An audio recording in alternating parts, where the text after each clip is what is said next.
It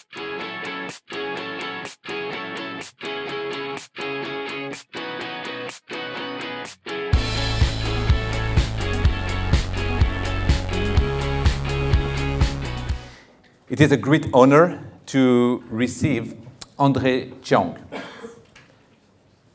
André Cheong's, Chef André's career spans numerous highly successful roles in various Michelin stars establishments with some of the world's top French restaurants, including the master of the Nouvelle Cuisine, Pierre Gagnère, l'Atelier Joël Robuchon, l'Astrance, la Maison Trois Gros, and Le Jardin des Sens in Montpellier. Chef André has researched how our capacity to taste food is influenced by our memory bank through the personal experiences we acquired over time. This has led him to develop a culinary principle that he called it the Octa philosophy, based on 8 primary characteristics: unique, texture, memory, pure, terroir, salt, sauce, and artisans, the backbone of the creative process at the Restaurant André. Crafting celebrated creations, combining Mediterranean accents and French techniques, André attributes its influence to the 3 generations of the master in Nouvelle Cuisine, as well as inspiration it draws from the myriad of selections of products he used to design his menu every day. Just for your knowledge and why it's a great honor to receive you, just a few facts. Restaurant André was recently ranked number 14 best restaurants in 2017 in the world.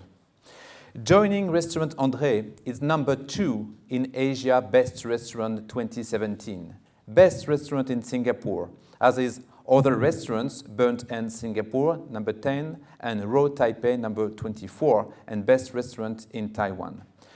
Restaurant André is Michelin Guide Singapore 2 stars. The New York Times mentioned the restaurant as one of the top 10 restaurants in the world. Please welcome Chef André.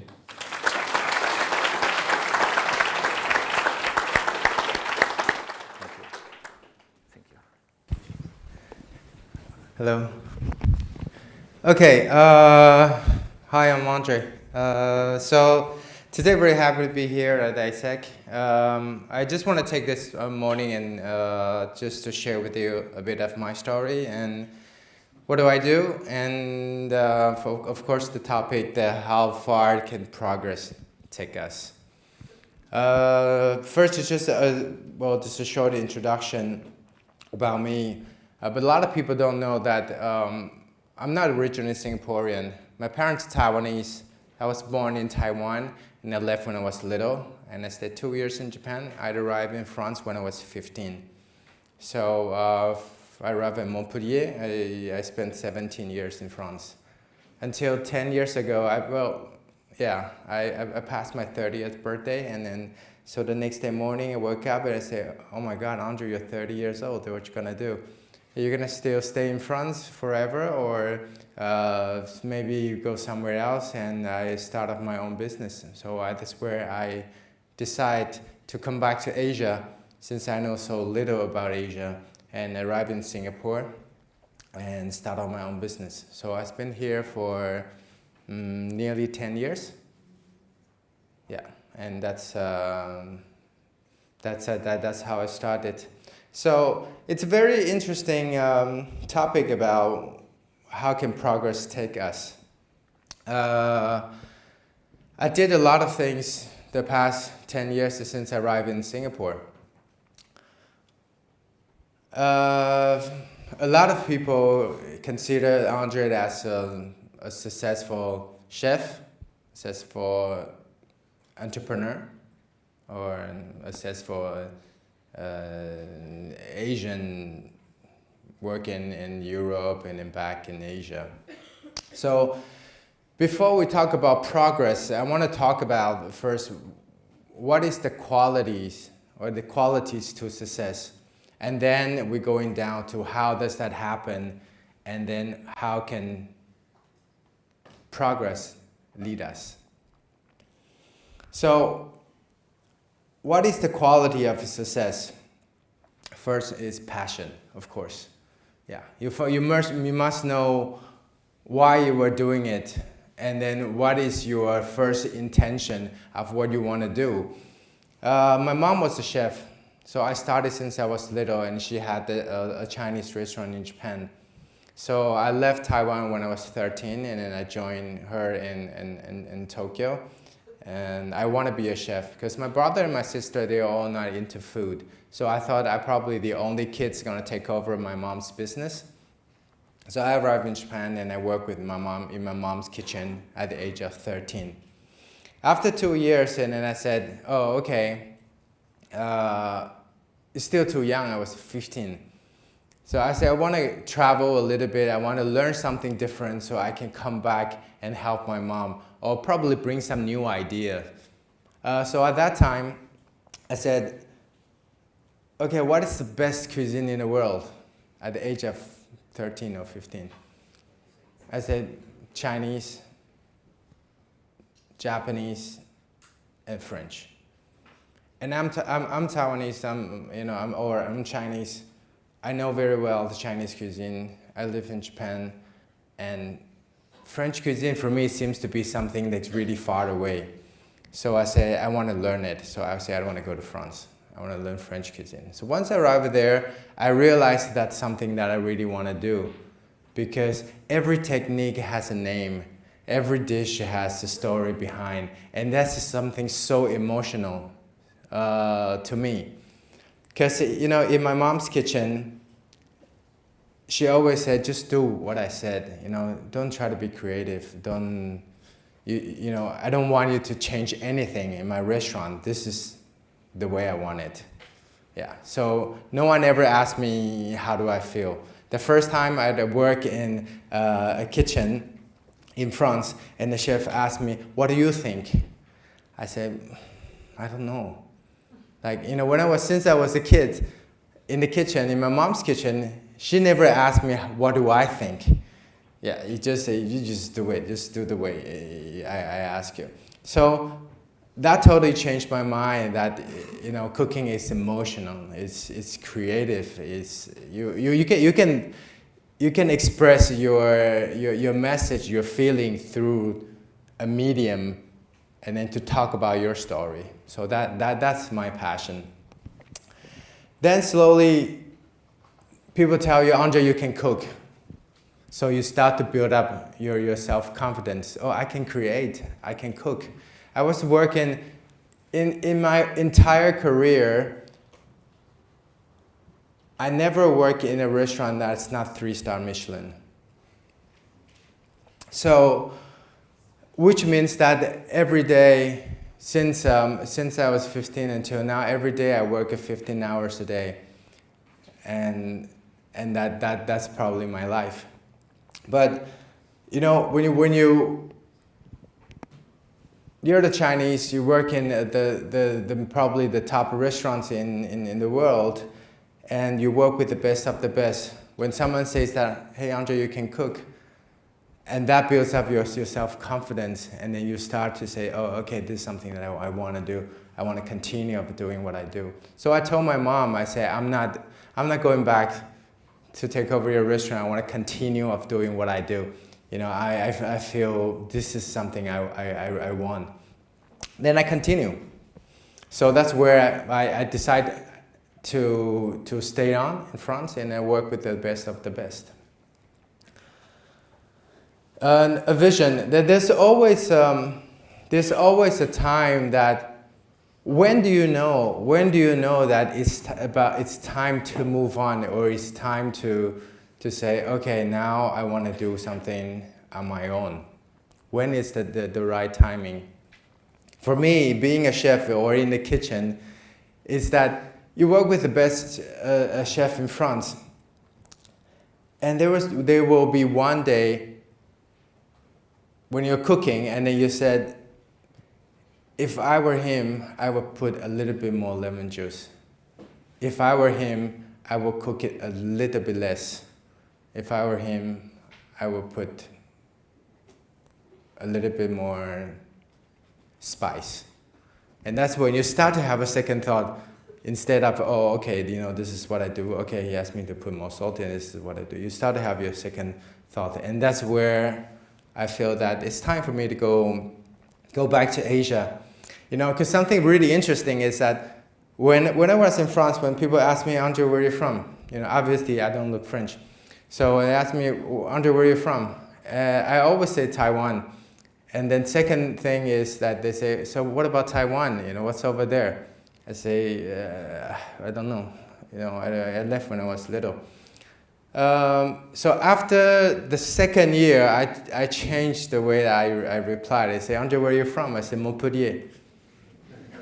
Why? Because I know everything about Montpellier. I lived 9 years in Montpellier. So I feel comfortable. And then people say, oh, okay, you're from Montpellier. Oh, okay, so how's over there? I say, oh, yeah, this is how it is. So I feel comfortable.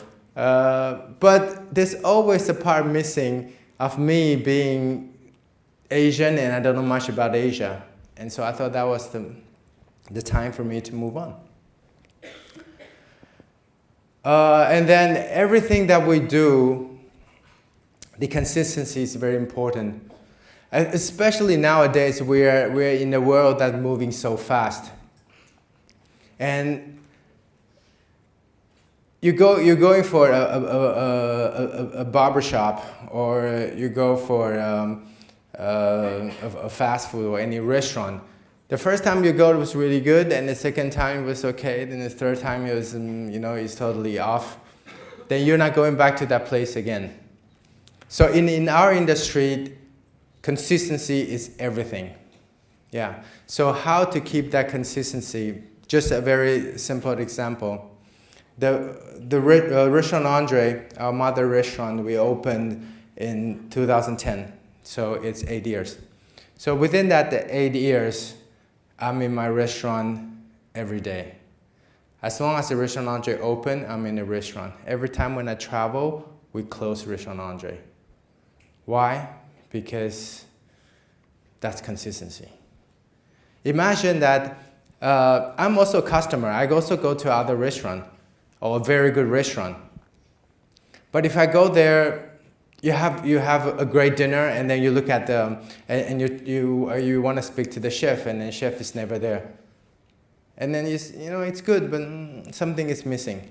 So I always tell myself, do I want that happen in my own restaurant? No, I don't want. I don't want that when people want to say thanks to you, and then you want to meet the chef, or you want to take a picture with the chef, and the chef is not there. So I don't want to have that little disappointment happen in my own restaurant, because I'm owning a restaurant. And then, of course, not only for the guests, but also for your team. Your team will always know that today, no matter what happened in the restaurant, the chef is there. The chef is always there. But if one day the chef is never there, and then something broke down, or there's the leakage, or power off, and then they say, yeah, the chef is never there. And that changed the team spirit. So why I'm talking about this is that is the foundation of everything, of being successful, or whatever you want to call it. Passion, self-confidence, vision, and consistency. So what does that have anything to do with progress? Okay, today our topic is progress. So, what is progress? Progress is your short-term goal achievement. So let's say progress as your bank account. Yeah. So if today I say, okay, this month I might save $500. Yeah, and then you save $500. It's a progress, and then it's your short-term goal, right? And in 1 year, how much money I want to save in my bank account. So every time you set yourself a short-term goal and then you reach it, that's progress. Yeah.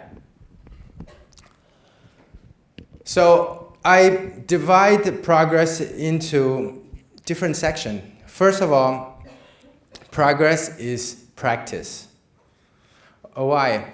It's before you want to know, are you progressing? First thing you know is you need to review your current status. You need to know where you are. So first is that you go back to your bank account and you say, how much money I have left? Okay, and that's where it starts. Then you look into how much money you earned and how much money you spend per month. And then where you spend it, how you spend it. Yeah? So that exactly the same when you go back to your work and then you review your current status. You review that how much you can do with your abilities. Am I able to move forward faster or more efficient? Yeah? And then every day you go back and then you tick those boxes. Yeah, you check your electricity, your water, you go everything, and then this is how much you have left. So the same thing to your work. You tick all those boxes every day, and then you check, you recheck, and you recheck again. So that's practice. So every day I'm doing the same thing. Every day, and I'm ticking all those boxes. And that's how you check that whether you're progressing. Second, progress is motivation.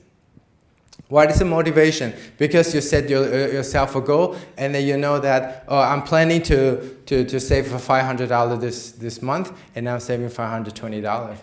So that's more than my expectation. Because now when I know where I am, and then it's gonna start from there, and then it goes better. So that is my progress. Second, the third, progress is planning. Why? Because that tells you where you are going, whether it's right or not.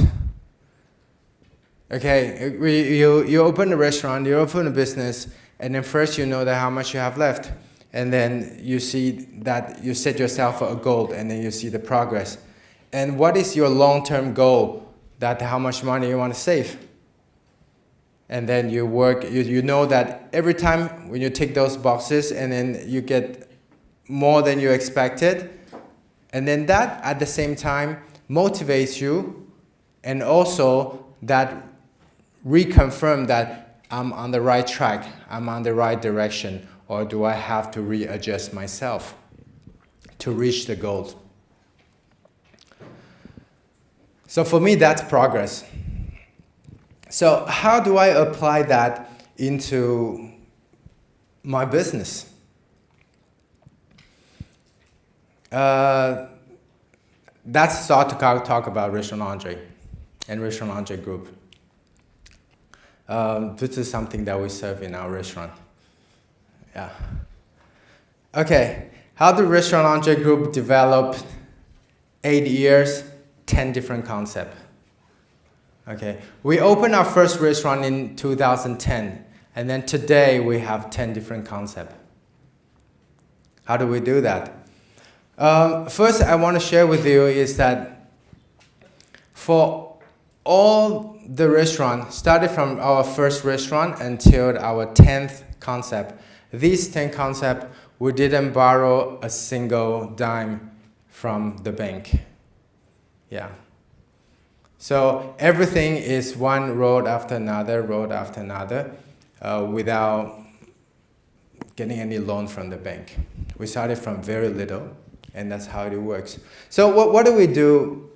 What do we do is that we opened Restaurant Andre, and we started with 6 staff. 4 in the kitchen and 2 in the front. My wife is one of the staff. And then, because she's free. Yeah. So that's how we started. And we started with 4 tables. Okay, we only have 4 tables in our restaurant. So yeah, so that's where we started, and then we slowly gets better and better and better. So we maximum takes only 30 seats. 30 seats, 30 guests. When Restaurant Andre started to make profit. We saved those profits, and then we opened Bundance. It's our second restaurant. Today, Bundance is the second best restaurant in Singapore. Yeah. And then after Bundance, and then we let when Bundance make a profit, and then Bundance pay for Miss Smith. It's another restaurant that they opened by Bundance. So that's how we'd expand. And then Bincho is the other restaurant that we opened when we make a profit on Bundance and Miss Smith, and then we open those ones. So that's why we never borrow money from the bank, and then that slowly develop. When you have one or two or three successful concepts, and then those profits going to open the other restaurant for you. One thing I must mention is that how do you make sure that the restaurant or the concept that you're going to open the next is going to work? Okay.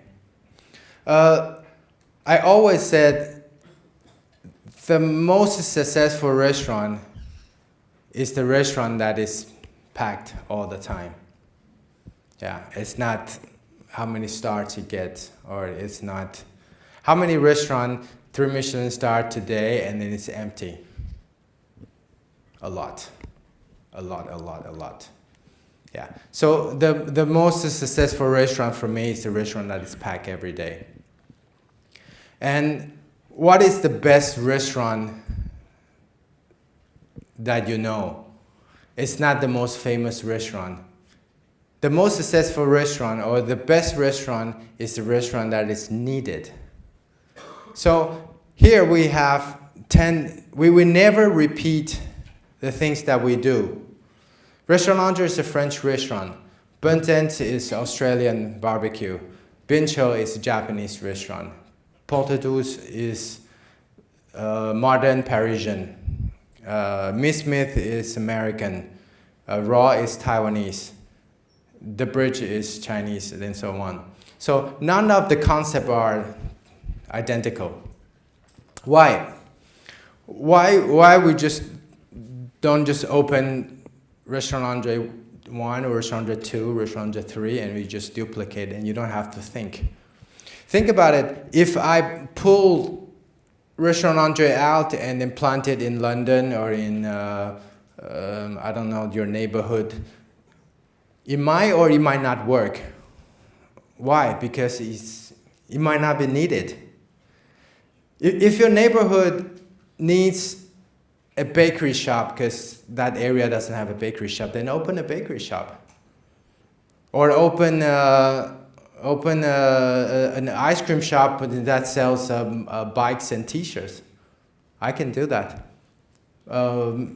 They open a concept that is successful because it's needed, not because you have to.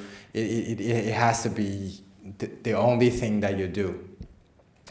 Second is I never put any other restaurant as in Bundance by Andre, Bincho by Andre, Porte Douce by Andre. No, never. In fact, many of the people, they only know that Andre owns Restaurant Andre. And in all our communication of the group, you never see, like in Restaurant Andre's website, you never see any other restaurant. They've never been related in anyhow. In my name card, at the back of the name card, you don't see 10 restaurants. No, why? Because I think people going for one restaurant, I want people to go there because they like it, not because of Andre. Because the moment that they feel that they're going to that restaurant for Andre, and then you get disappointed because Andre's never there. Of course, Andre never there. Andre is the curator. Andre is the one that behind every single concept. Yeah.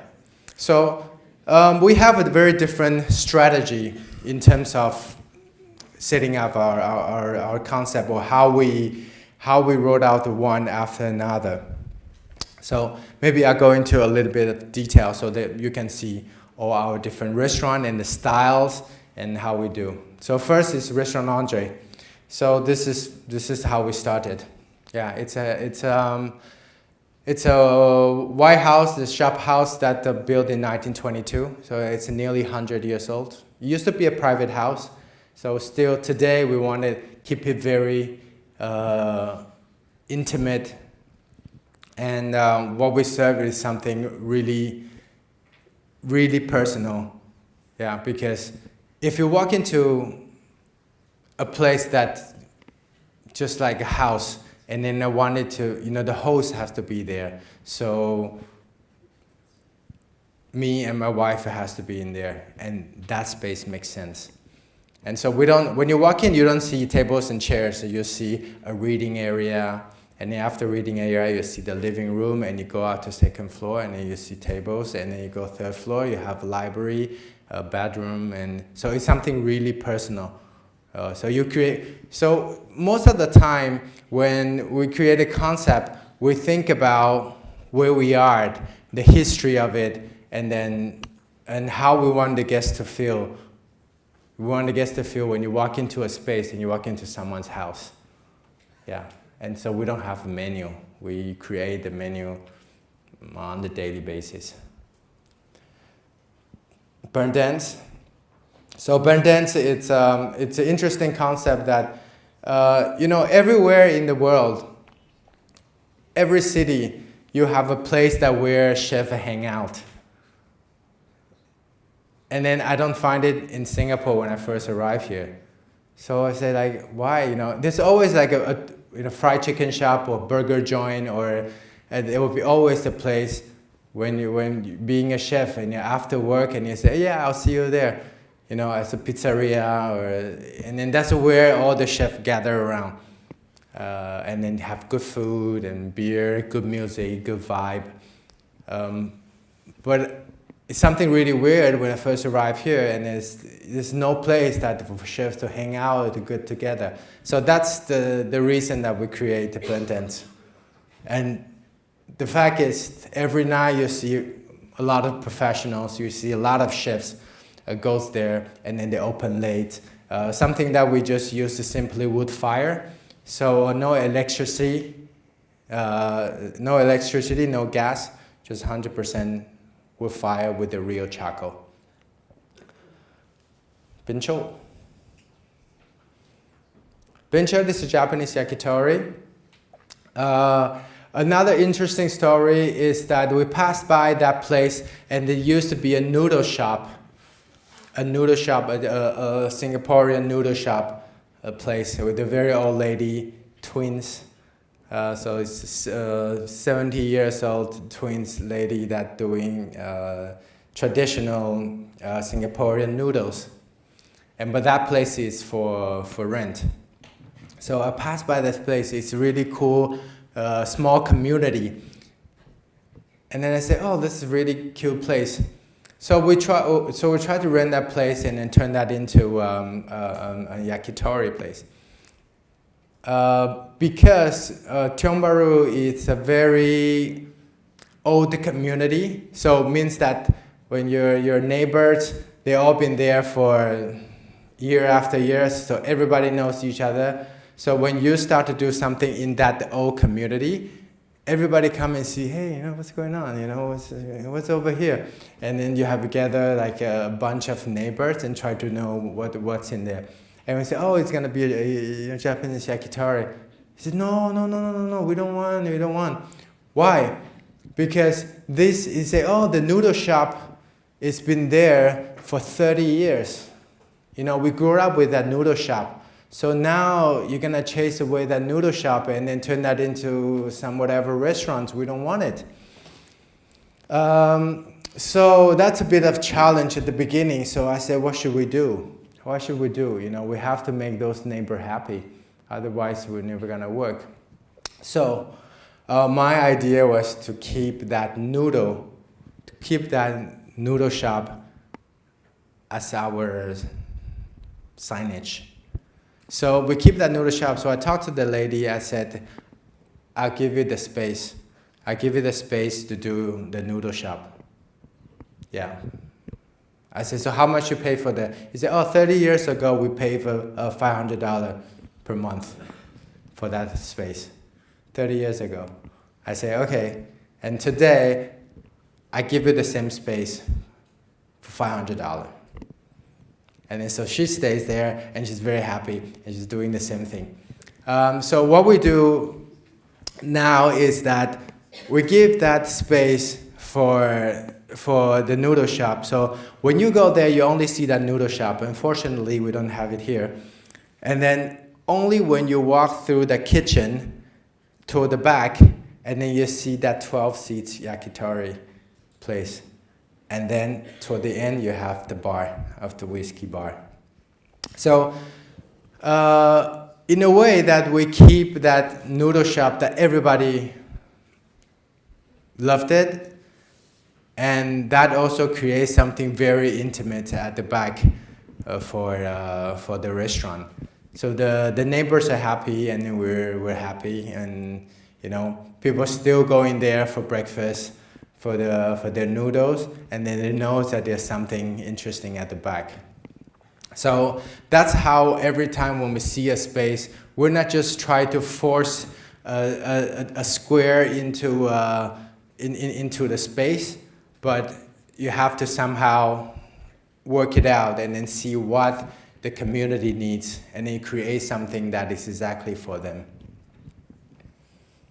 Miss Smith, American Smokehouse, the Southern style, so barbecue, something very very easygoing in a business district. Paris, Porte 12. Yeah, so this is also an interesting concept that one day one of my best friend called me. She's one of my best friend in Paris, and she called me. She said she's getting married, and then the whole family is moving to Belgium. Yeah, because her husband is Belgian, so they're moving to Belgium. So he said that, but my mom have this little cafe in this in this place, and then you're the only chef I know, because we don't want the after we rent out the place, it become a pizzeria, or it become a Starbucks or 7-Eleven. It would be very sad to see the place that I grew up with. And then so this is a small cafe from her mom, and then they live just right above. So she basically grew up in that space. And then I said, so what is that space before? So she said, that space used to be 150 years atelier of a handmade corset.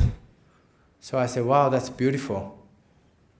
And then they still keep that door, the wooden door that you see, the wooden door of 150 years old.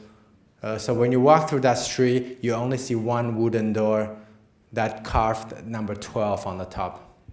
So something really, for me, that's the beauty of, you can imagine someone's in that atelier in a little attic and then doing the handmade corset. So we want to go back to that history and then to present that beautiful Parisian atelier of corset. So even you see that the chandelier, it looked like a corset. Yeah. So that's our restaurant in Paris.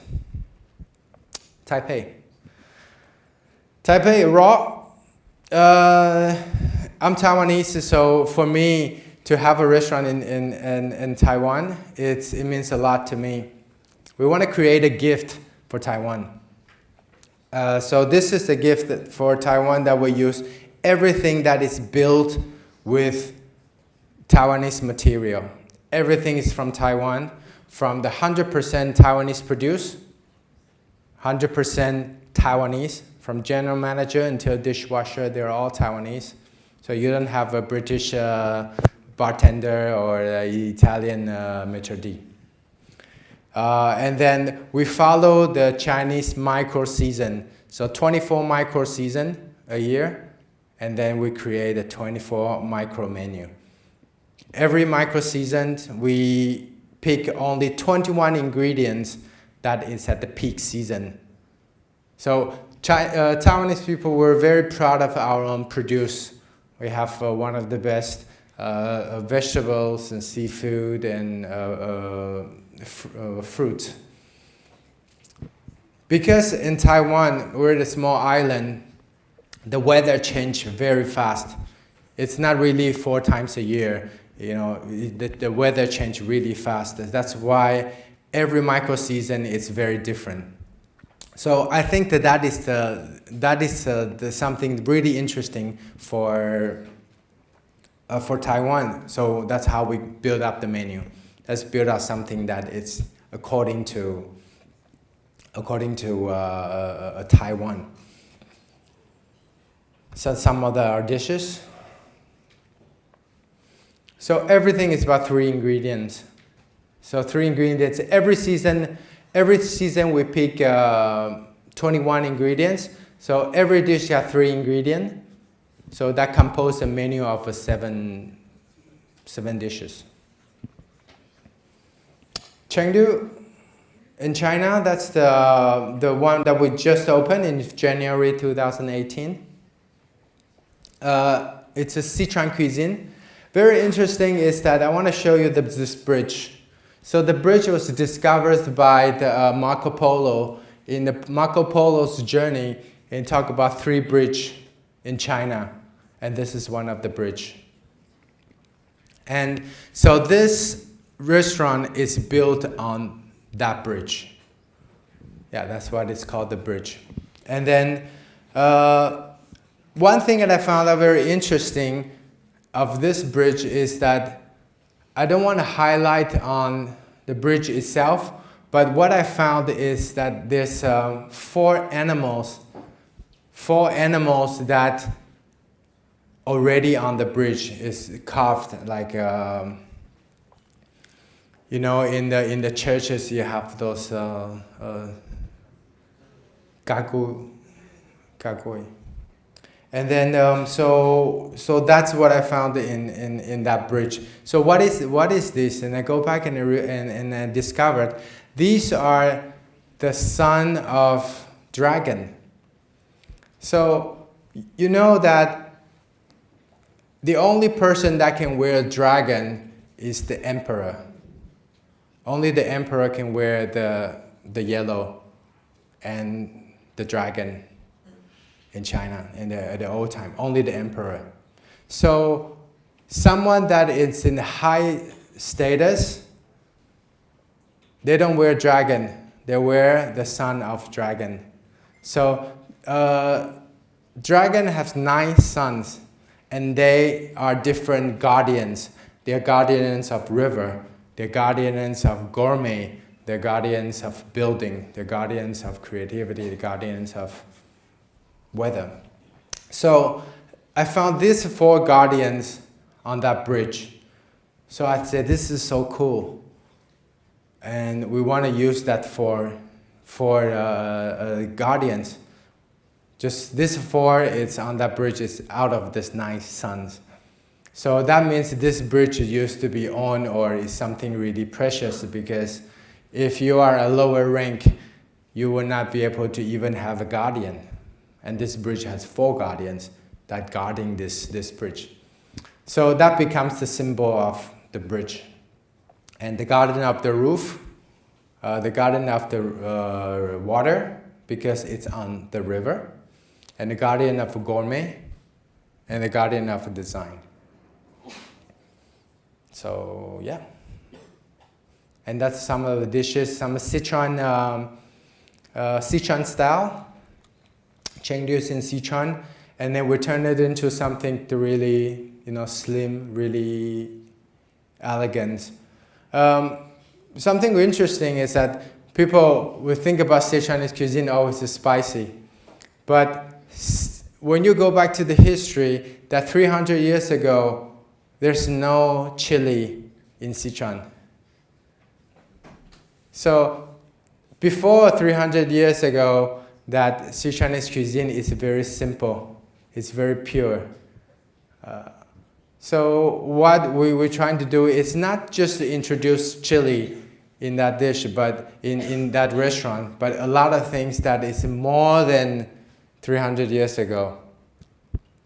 Sichuan used to be a very poor, Sichuan used to be one of the poorest city in China because it's surrounded by mountains, there's nothing over there.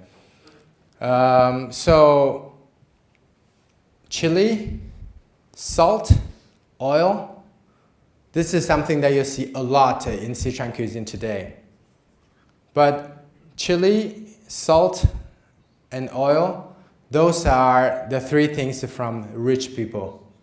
Only rich people has oil, chili, and salt. Yeah, that's considered currency. So that's why you have that question and you go back and you dig out and then you know that, oh, actually these are from...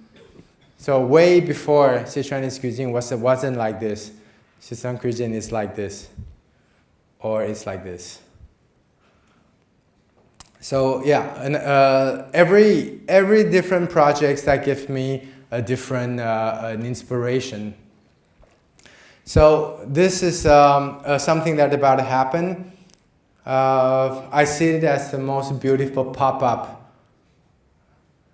that I ever done or I ever seen. It's a pop-up. It's a pop-up place that we built, a stadium, a complex. That inside you have a bar, a lounge, you have restaurants, and then an art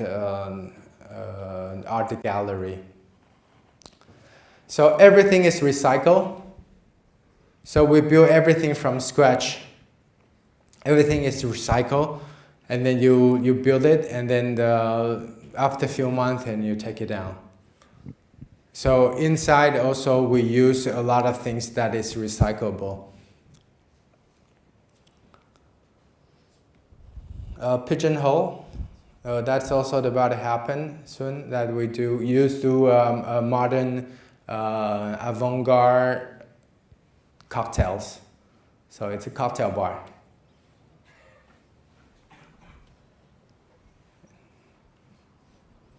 AC Designs. That's something that we are doing right now since in January. So design, select, and snacks. So these are the snacks that we designed. We do it for catering. Only sells the snacks and dessert. So for all the events, we do snacks. Something like that. Snacks. Then AC Select. So I also do product design. So these are some of my product. A lot of people don't know that my first passion is pottery and sculptures. I do pottery and sculpture before I learned how to cook. Yeah, so that's something way before. So it's always been a passion. And my entire family, they're all artists. My mom was a chef, my father is a Chinese calligrapher, my brother is an actor, my sister's clothing designer, and I'm into pottery and sculpture. So in a way that you kind of learn how to appreciate beautiful things in life in a different form of art. You know, in a very young age, you have to appreciate a piece of music or a painting or my brother's performance, and you try to understand, you try to appreciate it. So I guess for me it's more of a really create an experience than just say, oh, okay, you know, this is the only thing I know, I learned how to do. So yeah, this is some of my work. Oops. Oh.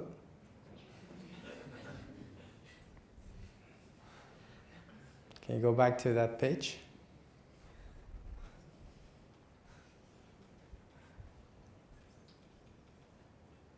Okay, that's fine. Thank you.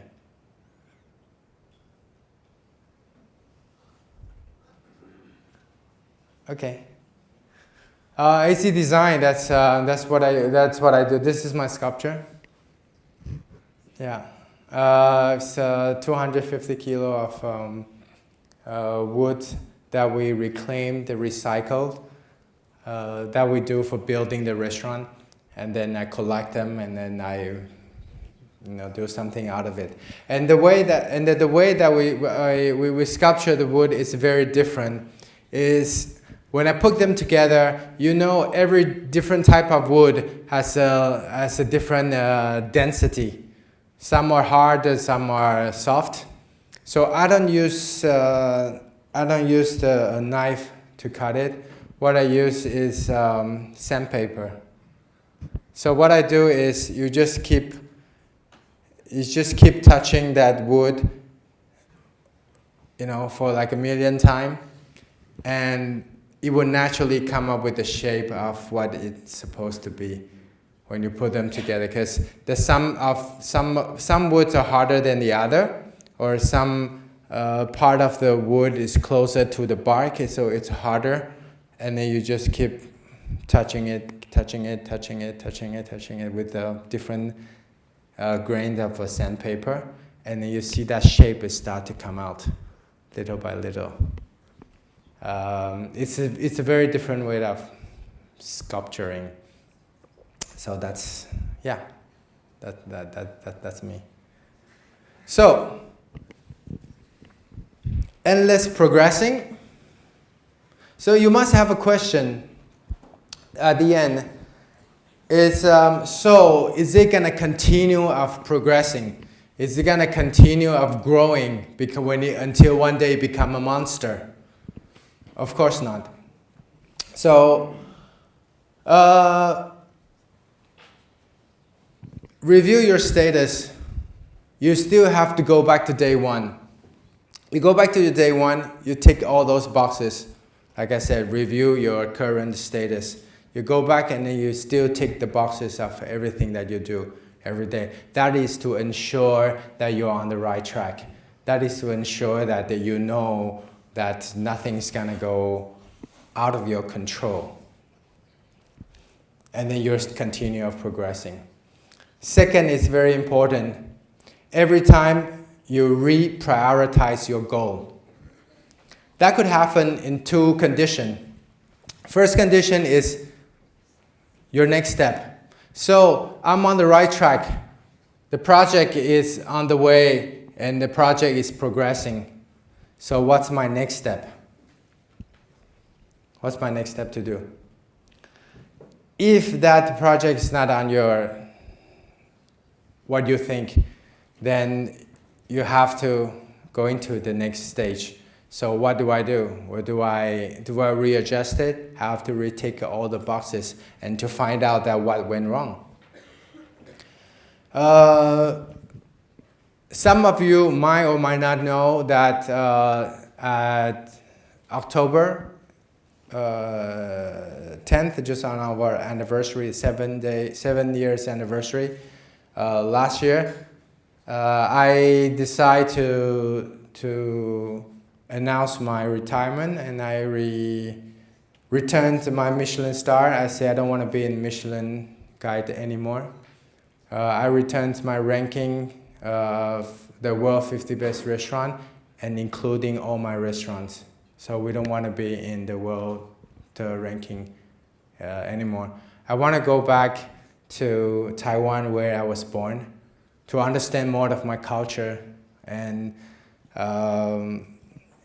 really know what it's about in Taiwan. I have a successful company and it's running really well, but again, like I said, are we continue of growing until they become a monster, or every time you have to go back and then review your status and then reprioritize? So the progress doesn't mean that, okay, so now we're going to reach from 10 to 20, 20 to 30, 30 to 50 restaurant, and that's continue of progressing. Progress is that you balance yourself with what is the most important. At a different stage, you have a different priority that you need to have more of this and less of that, or less of this and more of that. So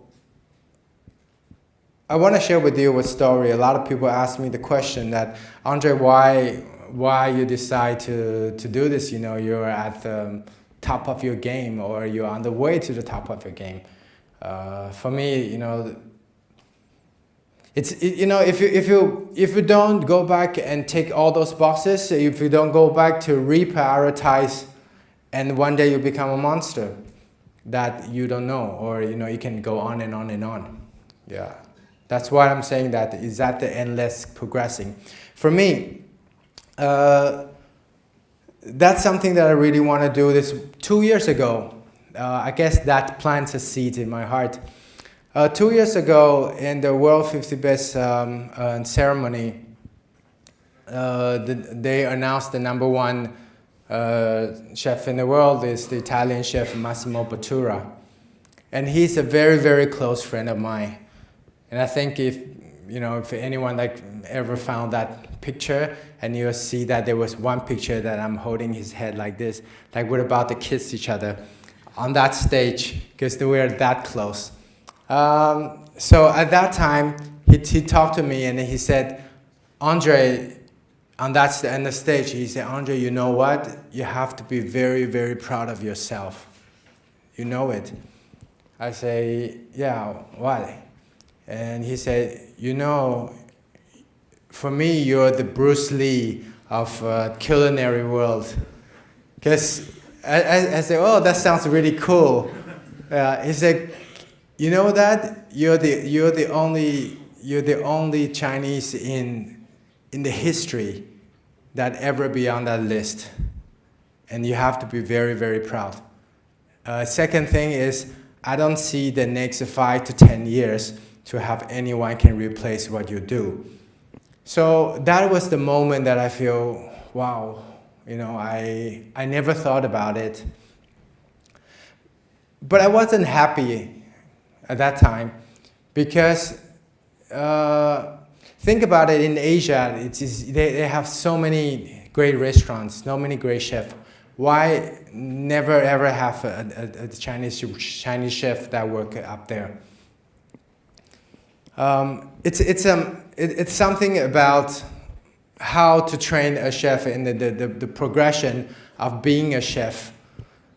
I feel that we have a very big gap of an education, of training for chef in Asia. So I guess that's why I said that plants a seed in my heart 2 years ago. And that's where, when I think, if I could do something more, it's not make Andre bigger, is I hope in 5 years or 10 years down the road, you could have 5 Andres or 10 Andres on that list, or 20 Andres. And that's probably my goal, my long-term goal. And so what is progress to me is once you review yourself, or you reprioritize yourself, then you know what is the most important at this moment and how you want to progress. So how far can progress take us? What is progress again? Progress is a reminder. It's a reminder that you go back and you check on everything that you do and make sure that it's on the right track. Progress is a motivation. And progress is an advice that helps you readjust yourself. Progress is the answer to all successful business. So keep progressing. Thank you.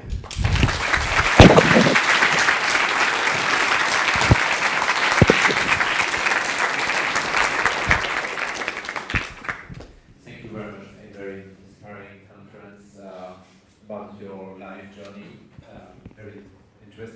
We have a few minutes for questions.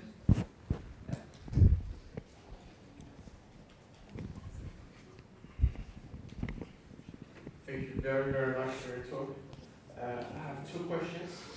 So, back before your retirement, what was your management style within your restaurants and within the group of restaurants? And the second question is, how did you structure yourself, your time, your daily day? Okay. I answer the second question first because I have a very short memory. I cannot remember two questions at a time. Yeah, a lot of people ask me the question that, how do you manage so many things? My answer is, you just sleep less. That's the only way. You sleep lesser than other people, and then you just do, you do pottery while you were thinking about, like different restaurant in a different time zone. A lot of people who receive my emails or a text and say, Andre, where are you? Because that could be 3 o'clock in the morning, or that could be at 2 o'clock in the afternoon, and then 8 o'clock in the morning again. And so I say, okay, which time zone are you in? Yeah, I'm constantly in every minute. How do I separate it? One thing very, very important for me, it's really the team, the brigade. Yeah, a lot of people saying the same thing, it's teamwork. But for me, it's how you build up a philosophy for your team. In our restaurant, like I said, I need to be there, and I want all my chefs to do the same thing. Is you need to be there for your team. Okay. In let's say, for example, Restaurant Andre, that all of us started at the same time. All of us go home at the same time. It's tough, but that's the way it has to be, at least for my case. So all of us, no matter you're a dishwasher or you're GM or you're the owner of the restaurant, you come to work at the same time, and then you go home at the same time. So there's no shift. I know it sounds crazy, it sounds incredible at this moment, the 35 heures. But that doesn't, it doesn't work in our kind of business. So you build up a team spirit that no matter who you are, you come at the same time, you go home at the same time, you help each other until the things are done. And today, sometimes I go back to restaurant on the closure day. So Sunday, Monday is our closure day. So when I go back and on the closure day, when I open the door, you cannot imagine that you have half of the restaurants, people are there. They go there to work, they go there, it's a place that they get together. They go there to cook something for themselves, and then they share with each other. I feel when you build up a culture like this, they don't think about it. They don't think about it. And the second thing, very important, is that once you have a team like this, don't try to dilute them.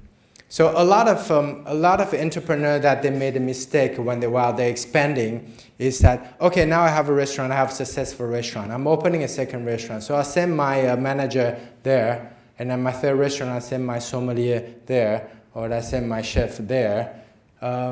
So you are diluting your core team, which we never do. What we do is you build an individual team, and then you start it from scratch. It's so much harder, but it's definitely worth it. So now, all our 10 different concepts is curating by the same brain at Restaurant Andre. So we still have the best people with us since day one. And these people, we sit together, these 6 people, we sit together, and then we think about, okay, for this burger joint, what do we need? What do we eat and what do we drink? What's the music? You have the same best people with you to create different concepts in different places. And that's the only way to work. You still have the best brain with you. Once you start to dilute that, then you lose that spirit. So that's something that we never do. So how do I spend my time? Is you need to have a good team, and then you build another team that they can work independently. They only come to find you when they need you. That's what I do, basically. And what is the first question? That was about the management style, but I think you answered it partly. Okay. So, I think you Management time? Yes, management style. Style. Okay. Maybe one thing I can add is that just for my case, that in the kitchen, okay, you have 12 people, 12 chefs working with you. I don't turn them around like, okay, you do this, and then after you do the other thing. Okay, you learn how to make salad, and then you make how to make steak, and then you make soup. I don't shift them around. Nowadays, in our world, we don't need someone that knows a little bit of everything. What we need in this world right now is we need specialists. You need a specialist that knows one thing and is better than others. So what do I do is I don't shift them around.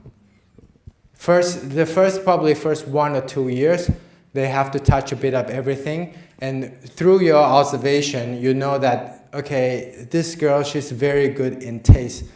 She's very sensitive in taste. Or this guy is very creative. Or someone is very good in plating, very delicate, very fast, very organized. And then you put them to the place that they need. They do the best. And that's how everything runs. So they become a specialist. In our kitchen, so we have a taste. So we have one section that you have everything about taste. And then we have one side is about texture. So while you're making chips or making jelly or you're making mousse or bubbles or whatever, there will be one person who is in charge of it. And then one person in charge of the creativity, the aesthetic of it, plating, herbs. We have one in charge of all the herbs, wild herbs. So you go out and then you find different herbs or foraging. So everyone has, in this team, everyone knows, no matter it's the smallest commis or the head chef, they know that they're useful in this team. And they know that they have something that other people don't have. And that's the way that you start to build up their confidence. And then they know that, if today I want to use something special, I want a special texture, I won't ask my head chef, I will ask him. And then he feels that he's important to the team. Instead of, I'll just follow whatever the chef said. Then they start to find solution to it because they are specialists of taste, specialists of texture, specialists of... that's how I manage the team. Instead of the hierarchy, we are more of working together. Yeah.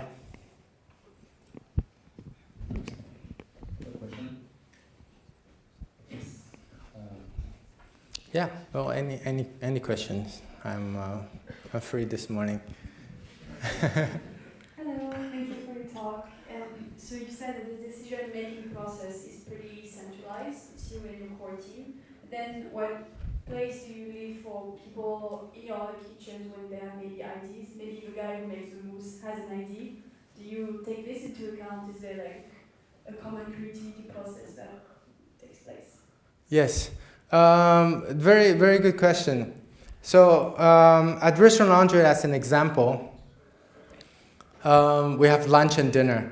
And dinner is what we do one menu, and we created one menu with all the best dishes that we want to put in for the day. And that's something very Andre's, very personal. For lunchtime, we have something really interesting we call the menu in progress. So what is menu in progress? It's that every day we create something. In our kitchen we have a whiteboard, and everyone can write something on it. Just 3 components, anything. So if I have to come up with something right now, I would say pigeon, chocolate, and licorice. Or lobster, vanilla, and tarragon. Or black truffle, chestnut, and latte. Okay, so you can write it on the whiteboard. Everybody can write their idea on the whiteboard. For you, you see that 3 components. You might think it's a dessert, but I might think it's a first course or it's an entree or anything. And that whiteboard is just right in the middle of our restaurant, our kitchen. So every day you pass by that whiteboard like 100 times. So every time you pass by, you say, "Oh, who wrote this? It's really nice." You know, you have peach, pork, and mushrooms. They say, "Oh, you know, that sounds really nice," or that inspire you of something else. So every lunch, we take those dishes and then we create from, so everybody can write in their idea and we just test out those dishes. And so we have a lot of repeat guests that like to come for lunch because every dish for lunch is just one-off. We only do it one time and then we don't repeat it again. Unless some of the dishes that we really, really like, we say, wow, this is really flawless. We never thought about it. And we keep that dish for dinner, and then we just kick one of the dish out. And so that's how we do. So in lunch, all the team has involvement to share their idea. Even whether it's a commis or it's a head chef, they wrote down something there. And then we just share. And then we test out all those dishes on the spot. The other restaurants, what happens? Can the head chef improvise or create his own thing and then go to you and maybe share this? Do they develop a concept with you alongside you? Yes, definitely. They are the specialists. So you might have that question that so. Do I know Sichuanese cuisine, or do I know American barbecue, or do I know Japanese yakitori, or I don't know, modern Parisian, or do I know how to cook everything? No, I don't know. But one thing very important is you'll realize that tasty or delicious, tasty is the key. Once you understand what is tasty, I'm just like a customer. Monday I eat Indian, and then Tuesday I eat Japanese, and Friday I eat French. Right? Do you know every type of cuisine? You don't know, but you know what is tasty means. And then all you want is to find that tasty that makes sense. Every team, every of my chefs, they are specialists. In Burndance, in the Australian barbecue, we have an Australian chef. Bincho is Japanese, you have a Japanese chef. Raw is Taiwanese, you have a Taiwanese chef. The bridge is Sichuanese, you have a Sichuanese chef. Yeah, so they are the specialists on what they do, but I'm a curator. I combine not only the cuisine, but also the vision of the space of what I want the guests to feel when they walk on this bridge. It's not just a new restaurant, but they see the 4 animals, and the 4 animals has a story. Or they walk into Raw, and this is a place about creating a platform of Taiwanese spirit in the international language. So that's how we do it. So I put those together, and then the chef, the team, they are the specialists of what they do. So yeah, of course, to answer your questions, that they they share idea, you know, with me of what they want to create. They are the specialists of the cuisine.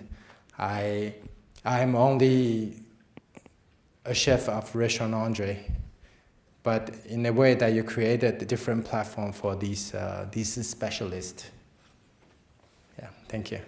Last question, just at the back. Hello, thank you. You are constantly mentioning about how you are constantly creating new dishes and trying to find tasty dishes. Or I would like to know how Chef Andre nurtures its creativity. How do you feel your creativity to invent all of these ambiances and new tasty dishes? Oh, okay. Well, I guess the first thing is my background. So I grew up in artist families, and that's how you appreciate more than just cook. Or you pay attention to music, you pay attention to the ambience, you pay attention to aesthetic or anything. Second is that being a chef, I never read cookbooks. I don't read cookbooks. I read everything but cookbooks. Why? Because if I said smoked salmon, you think about what? You think about maybe bread, pickles, dill, sour cream, and cornichon, or why? Because that's something that's stuck in your head, and that's something that maybe you will see relatively similar relation in the other cookbooks. So in a way, that kind of restricted to your imagination.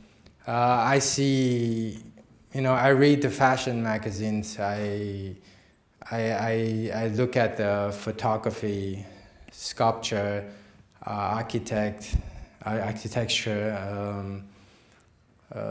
different things that make me think out of the box. So most of the time, I don't just focus on just cuisine. Same thing for Restaurant Andre, as you see that we have these 8 elements that we mentioned just now, the Xavier, with 8 different elements represent 8 different dishes.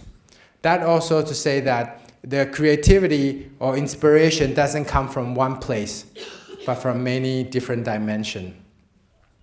Terroir, or memories, or artisan, that is to dedicate to different section. Or for example, pure. Pure is the dish that we don't use electric consumption, we don't use cooking, we don't use fire, no seasoning, just pure ingredient plus ingredient plus ingredient plus ingredient. And so that's one of the dish. We want to have one dish that's extremely pure. So the inspiration comes from different places. How do you constantly do that? I don't know. I write down notes. I took pictures. If you look into my phone, I took a lot of nonsense pictures. If I see that this texture it's interesting, I'll take a picture for no reason. Or I walking on the street, you see a color combination, it's really interesting, and then I take a picture. The reason is not going back to while you are out of ideas and then you say, oh, okay, I go back and then see what I have took. No, it's a snapshot. It's a snapshot of your memory. The moment that you look at something interesting and then you click, it also clicks in your brain. When you are creating a dish or you're doing a plating, that lines, that structure, that color combination will come out. And when you do that, when you click, and then you also click in your mind. So that's why I never go back. I never go back and look at those pictures. But those pictures, you have that idea in your brain, and that's how you constantly create it. You just take picture of the things that you think is interesting, and then you will come back as your data bank. So I hope that answers your question. Thank you. Thank you very much. Thank you for Thank you, guys. Thank you. Merci. Thank you.